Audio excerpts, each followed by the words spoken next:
Hi viewers, welcome to our channel.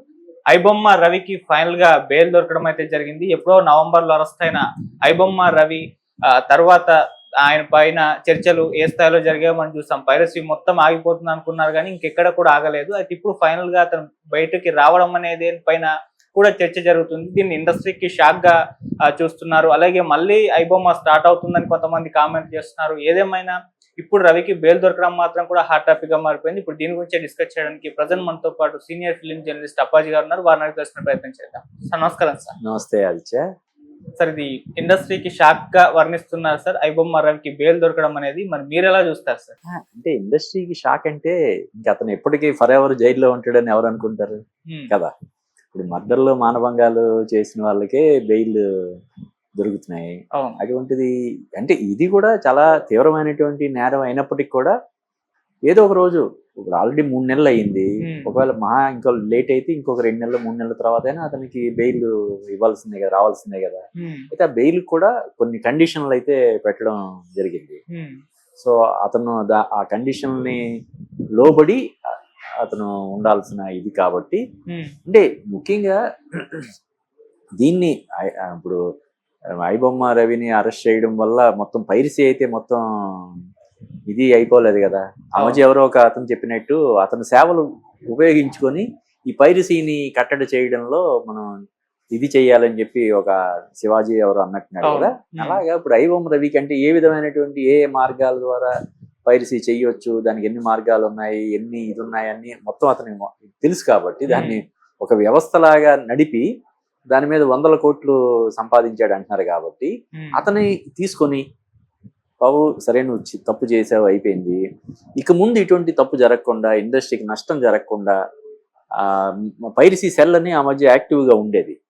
ఈ పైరసీని కట్టడి చేయడం కోసం ఇండస్ట్రీ తరఫున ఒక పైరసీ సెల్, దానికి ఒక రిటైర్డ్ ఐఏపీఎస్ ఆఫీసర్ రేంజ్లో పెట్టి ఒక టీమ్ మెయింటైన్ చేశారు. తర్వాత ఎందుకనో అది అంత యాక్టివ్గా లేదు. ఇప్పుడు మళ్ళీ అటువంటి సెల్ని యాక్టివేట్ చేసి మన ఐబొమ్మ రవి లాంటి వ్యక్తి అతనికి ఇవి అప్పచెప్పి ఈ పైరసీని కట్టడి చేయడం కోసం అతని సేవలను వినియోగించుకుంటారేమో మనం చూడాలి. గతంలోనే న్యూస్ వచ్చింది సార్, పోలీస్ ఆఫీసర్స్ అతనికి జాబ్ ఆఫర్ చేశారని, అతను రిజెక్ట్ చేశాడని చెప్పేసి. ఇండస్ట్రీకి అన్యాయం చేసిన ఇప్పుడు వ్యక్తి ఇండస్ట్రీ భావిస్తుంది కదా, అటువంటి వ్యక్తిని మళ్ళీ ఇండస్ట్రీ లేకుంటే పోలీస్ వాళ్ళు జాబ్ లో పెట్టుకొని పైరసీని మొత్తం అడ్డుకట్ట వేసే ప్రయత్నం చేస్తారంటారా సార్? అంటే అతని ఉద్దేశం ఏంటి? ఏదో ఇండస్ట్రీకి ద్రోహం చేయాలనో లేకపోతే ఇంకొకటో కాదు, డబ్బు సంపాదించడం అంతే కదా. సో అతనికి టెక్నాలజీలో అతనికి ఉన్నటువంటి బేసిక్ గా అతను సాఫ్ట్వేర్ ఇంజనీర్, తర్వాత లైఫ్ లో కొంత డిస్టర్బెన్స్ అది ఉన్న పర్సన్ గా మనకి తెలిసింది. కాబట్టి అతనికి ఉన్నటువంటి టెక్నికల్ బ్రిలియన్స్ ని వాడుకుంటే అదేం తప్పేం కాదు, దాన్ని ఎవరు అభ్యంతరం కూడా చెప్పరు.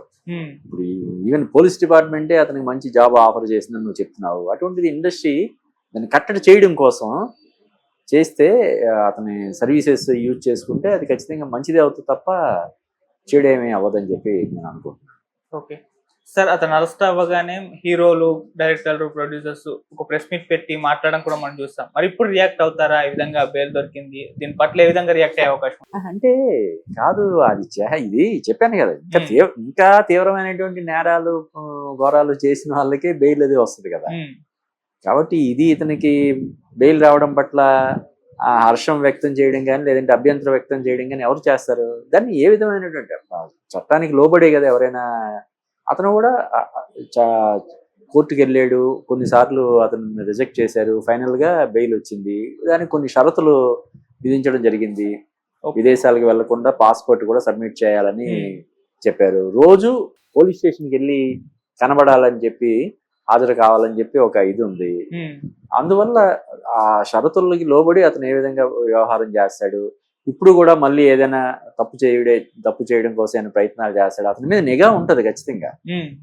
నిఘాని అలా కొనసాగిస్తారు, ఏం చేస్తున్నాడు ఏంటి. ఇంటర్నెట్ కూడా వాడకూడదని చెప్పి కండిషన్ పెట్టారంటే ఆ కండిషన్ అతను ఫాలో అవుతున్నాడో లేదో చూడాల్సిన బాధ్యత కూడా పోలీసు దాని మీద ఉంటది కదా. ఓన్లీ కండిషన్ పెట్టి వదిలేస్తే అతను హ్యాపీగా అపార్ట్మెంట్ లోపల ఎక్కడో కూర్చొని లేదంటే ఏ హోటల్లోనో కూర్చొని ఇంటర్నెట్ హ్యాపీగా వాడుకుంటాడు కదా. వేరే వేరే పేరు మీద సిమ్ కార్డులు అవి తీసుకొని వాడుకునే అవకాశం ఉంటది కదా. కాబట్టి ఖచ్చితంగా అతని మీద నిఘా కూడా ఉంటది. అతను దీన్ని ఫాలో అవుతున్నాడా లేదా అనే దాని మీద ఇప్పుడు రోజు వచ్చి హాజరు కావాలి సంతకం పెట్టాలని పెట్టారు. పెట్టిన తర్వాత మరి రోజు వస్తున్నాడా లేదో చూస్తారు కదా కదా. అదే విధంగా ఇంటర్నెట్ వాడుతున్నాడా లేదా అన్నది కూడా చూడాలంటే అతని మీద నిఘా కంపల్సరీ ఉండాలి. అది చూడాలి మనం ఏ విధంగా దాన్ని ఇది చేస్తారు, అమలు చేస్తారు. ఈ రవి దాన్ని లోబడి తను వ్యవహరిస్తాడా? సరే ఇప్పుడు చేసిన తప్పు అయిపోయింది, ఇంక ముందు అటువంటి చేయకుండా వేరే వ్యాపారాన్ని ఏదైనా ఎంచుకొని హ్యాపీగా మిగతా జీవితాన్ని, అంటే ఇప్పుడు ఏంటి అంటే 100 కోట్లు సంపాదించిన, ఉదాహరణకి అక్రమ మార్గంలో ఎన్ని కోట్లు సంపాదించినా మానసిక ప్రశాంతత అంటే రాత్రి పడుకునేటప్పుడు గుండెల మీద చేసుకుని పడుకునే పరిస్థితి లేకపోతే ఎన్ని ఉన్నాయి ఉపయోగం ఏంటి చెప్పు. మొన్న ఎవరో చెప్తున్నారు, మన జగత్ బాబు కూడా చెప్తుంటాడు ఇప్పుడు, ఎంత విలాసవంతంగా బతకడానికైనా మనిషికి ఒక కుటుంబానికి 30 కోట్లు ఉంటే చాలు. ఇంకా కొంతమంది చెప్తారు అంత కూడా అవసరం లేదు, ఒక 4-5 కోట్లు ఉంటే కూడా హ్యాపీగా దర్జాగా బతకొచ్చు ఒక కుటుంబం. మరి ఇప్పుడు అతను ఆల్రెడీ బోల్డ్ కోట్లు సంపాదించాడు అంటున్నారు, ఏం చేసుకుంటాడు మానసిక ప్రశాంతత లేకుండా కదా. వద్దులే నాకు ఈ జీవితం వద్దు, ఇటువంటి నేరపూరితమైనటువంటి చర్యలు చేసి వచ్చే అక్రమ సంపాదన నాకు వద్దు అని చెప్పి అతను సంపాదించిన డబ్బులో కొంత ఇండస్ట్రీకి వెనక్కి ఇచ్చేసి కొంత డబ్బు మాత్రమే ఉంచుకొని తనకి హ్యాపీగా జీవితం సాగిపోవడానికి కావాల్సినటువంటి కొన్ని డబ్బులు తన దగ్గర ఉంచుకొని, నేను ఇండస్ట్రీకి నా వల్ల ద్రోహం జరిగింది కాబట్టి ఇండస్ట్రీకి నా వల్ల మేలు జరిగేలాగా నేను మీకు నా వంతు సహాయ సహకారాలు అందిస్తాను ఉడతా భక్తిగా అని చెప్పి అతను ముందుకు వస్తే కూడా దాన్ని మనం స్వాగతించాలి. సరే, ఓవైపేమో అతను సినిమాల్ని పైరసీ చేశాడు, క్రిమినల్ అయ్యాడు, ఇప్పుడు కోర్టు కేసు ఎదుర్కొంటున్నాడు, జైలుకు కూడా వెళ్ళొచ్చేసాడు. ఇంకోవైపేమో అతన్ని ఆడియన్స్ లో ప్రజలు, అతని సబ్స్క్రైబర్స్ అందరు కూడా హీరో లాగా, రాబిన్ హుడ్ లాగా చూస్తున్నారు. మరి ఎంత అభిమానం తెచ్చిపెట్టిన పైరసీని అతను వదిలేస్తాడా, మళ్ళీ ఫ్యూచర్ లో దాన్ని వెంట పడతాడా? సో ఎలా ఉంటుంది ఆయన ఫ్యూచర్ ప్లాన్స్ అనుకో. కాదు, కరెక్టే, అభిమానాన్ని తెచ్చిపెట్టిందంటే ఎందుకు అభిమానం అంటే ఈ రేట్ల పట్ల ఉన్న వ్యతిరేకత, థియేటర్లో జరుగుతున్నటువంటి ఈ దారుణమైనటువంటి దోపిడీల గురించి ఉన్నటువంటి అసంతృప్తి, ఆగ్రహం, ఇదంతా అతని పట్ల కొంత సానుభూతి. అభిమానం అంటే సానుభూతి తప్ప అది ఏదో ఇప్పుడు ఎవరైనా వచ్చి ధర్నాలు ఏమైనా చేశారా అతనికి ఇమ్మీడియట్ గా విడుదల చేయాలి, అరెస్ట్ చేయకూడదు అని చెప్పి ధర్నాలు ఏం చేయలేదు కదా. కొంత సానుభూతి వ్యక్తం చేశారు. అంటే ఇక్కడ జరుగుతున్నటువంటి థియేటర్లో జరుగుతున్నటువంటి దోపిడీతో పోల్చితే పెద్ద సినిమాలు విడుదలవుతున్నప్పుడు టికెట్ రేట్లు పెంచేసి జేబులకి చిల్లులు పెడుతున్నటువంటి ధోరణితో పోల్చితే మేము తప్పనిసరి పరిస్థితిలో అది చూడాల్సి వస్తుంది, చూస్తున్నాము అని చెప్పి అతనికి పరోక్షంగా ఇది సింపతి ప్రకటించారు తప్ప అతన్నేమి కాపాడాలనో లేకపోతే ఇంకోటో ఏది చేయలేదు కదా. కాబట్టి అతను ఏదో కొంతమంది సపోర్ట్ చేశారని, సానుభూతి వ్యక్తం చేశారని దాన్ని ఎలాగ కొనసాగిస్తే మళ్ళీ రేపొద్దున్న ఇంకా తీవ్రమైనటువంటి దీని మీద అతను అరెస్ట్ అవ్వాల్సి వస్తుంది కదా. మొదటి తప్పిదంగా అతన్ని కోర్టులు కూడా కొంచెం తేలికపాటి శిక్షలతోటి సరిపెట్టవచ్చు. కానీ అదే తప్పు మళ్ళీ చేశాడు అనుకో, అప్పుడు కుదరదు కదా. అందువల్ల అతను కూడా రిలీజ్ అవుతాడేమో, మనం చూద్దాం. ఇండస్ట్రీకి major problem piracy. IBomma Ravi arrest అయితే పైరసీ మొత్తం ఆగిపోతుంది అనుకుంటే అవ్వలేదు. ఆ రోజు నుంచి కూడా సినిమాలు పడ్డం అయితే మొదలు పెట్టేశారు, కొన్ని వెబ్సైట్లు అయితే ఉన్నాయి. మరి ఇప్పుడు అసలు మొత్తం పైరసీని అరికట్టడానికి వీళ్ళు ప్రయత్నాలు చేస్తున్నామన్నా కూడా మరి అరికట్టగలరా లేదా సార్? అది పాసిబుల్ అవుతుందా? అదే అంటే ఇప్పుడు ఎలాగంటే ఇప్పుడు అతను ఎలా దొరికాడు, మనం ఏదో ఇక్కడే ఆస్తి వ్యవహారాలు చక్క పెట్టుకోవడం కోసం దేనికోసం హైదరాబాద్ వచ్చాడు కాబట్టి దొరికాడు. అవును, అతను ఎక్కడైతే ఉంటూ ఇవన్నీ చేస్తున్నాడు అక్కడే ఉంటూ కొనసాగించాడు అనుకో, దొరికేవాడా? లేదు.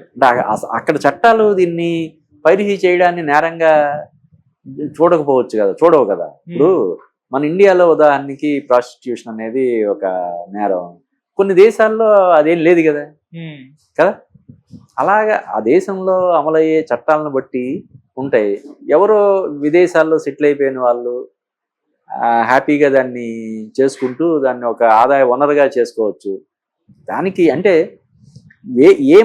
ఏ మార్గంలో దాన్ని కట్టడి చేయొచ్చు అనే దాని మీద దృష్టి పెట్టాలి. కేవలం ఐబొమ్మ రవిని అరెస్ట్ చేయడం వల్ల ఆగలేదు కదా. అప్పుడు ఇంకా పైరసీ గురించి జనాల్లో విపరీతమైనటువంటి అవేర్నెస్ వచ్చేసి ఇంకా ఏ సైట్లు అందుబాటులో ఉన్నాయి ఏంటి, ఈవెన్ ఐబొమ్మ కూడా వేరే రూపంలో అందుబాటులో ఉంది అని కూడా అప్పుడు వార్తలు వచ్చాయి.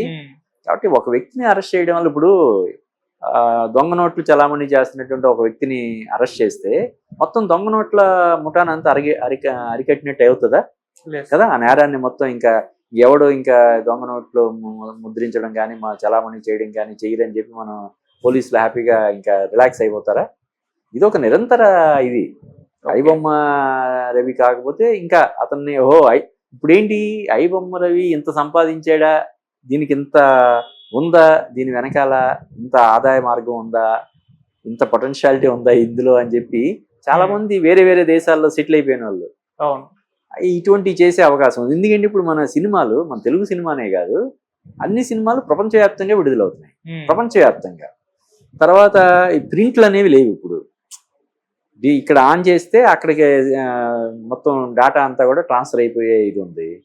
దాన్ని హ్యాక్ చేసి తీసుకోవచ్చు. లేదంటే డైరెక్ట్గా ఎక్కడైతే ఆస్ట్రేలియాలోనో లేదా మలేషియాలోనో ఇంకో చోట ఎక్కడో రిలీజ్ అవుతున్న థియేటర్ వాళ్ళతో మాట్లాడుకొని దాన్ని హ్యాపీగా డౌన్లోడ్ చేసుకోవచ్చు. లేదంటే వీళ్ళే ఏదైనా ఒక ఏరియా కొనుక్కొని కదా.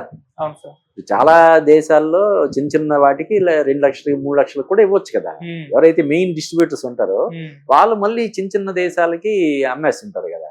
అక్కడ వీళ్ళే 2 లక్షలకు 3 లక్షలకు కొనుక్కొని అఫీషియల్ గా దాన్ని డౌన్లోడ్ చేసుకొని పైరసీ చేయొచ్చు కదా. కాబట్టి ఏంటంటే ఇది ఒక వ్యక్తిని అరెస్ట్ చేయడం ద్వారా, ఒక వ్యక్తిని నిర్బంధించడం ద్వారా ఇది మొత్తం ఇదంతా కూడా అయిపోద్ది, కట్టడి అయిపోద్ది అనుకోవడం అనేది ఒక అమాయకత్వం. అది అందరికీ తెలుసు, ఆ విషయం అందరికీ తెలుసు. దాన్ని ఎలాగా చేయాలి, ప్రేక్షకులను ఏ విధంగా థియేటర్లకి రప్పించాలి. ఇప్పుడు చాలా పాత సినిమాలు రిలీజ్ అవుతున్నాయి. ఆ సినిమాలు ఇంటర్నెట్లో లేవా, యూట్యూబ్లో లేవా? ఎక్కడ మీరు ఫోన్ తీసుకొని కొడితే వచ్చేస్తుంది. అయినా సరే థియేటర్లోకి వచ్చి ఎందుకు చూస్తున్నారు? థియేటర్లో చూడడం అనేది ఒక ఎక్స్పీరియన్స్. మన ఇంట్లో ఇడ్లీ చేసుకుంటే ఒక 5 రూపాయలతో 10 రూపాయలతో అయిపోద్ది. బయటికి వెళ్ళి ఒక 500 600 ఖర్చు పెట్టి ఇడ్లీలు ఎంత తింటారు? హోటల్కి వెళ్ళి చక్కగా తినడం రావడం అనేది ఒక అనుభూతి.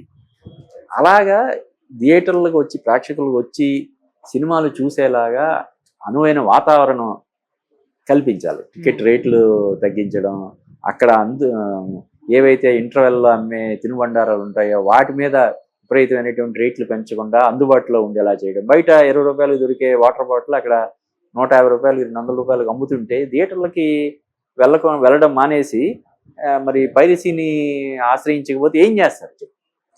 ఒక సగటు ఒక ప్రేక్షకుడు ఎంత సినిమా ప్రేమికుడైనా, ఈ సినిమాలు చూసేది కూడా సినిమా ప్రేమికులే కదా.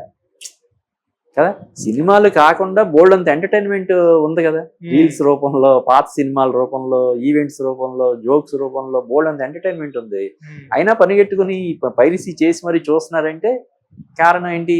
వాళ్ళు సినిమాల పట్ల వాళ్ళకు ఉన్నటువంటి ఆసక్తి, అభిమానం, ప్రేమ, ఆపేక్ష కదా.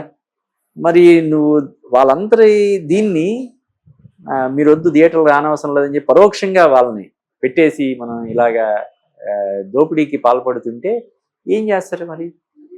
అదన్నమాట. దానికి ఏంటి పరిష్కారం ఏంటన్నది ఆలోచన చేయాలి.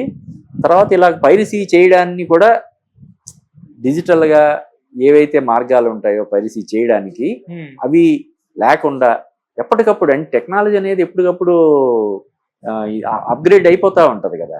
ఈరోజు మనం ఒక టెక్నాలజీ తోటి దాన్ని అరికట్టే ఇది చేస్తే దాన్ని మళ్ళీ ఎలాగా చేయాలనేది టెక్నాలజీని వాళ్ళు చేస్తారు. పైగా ఇప్పుడు వచ్చేసింది, ఆటోమేటిక్గా అది అప్డేట్ అయిపోతుంటదంట కదా.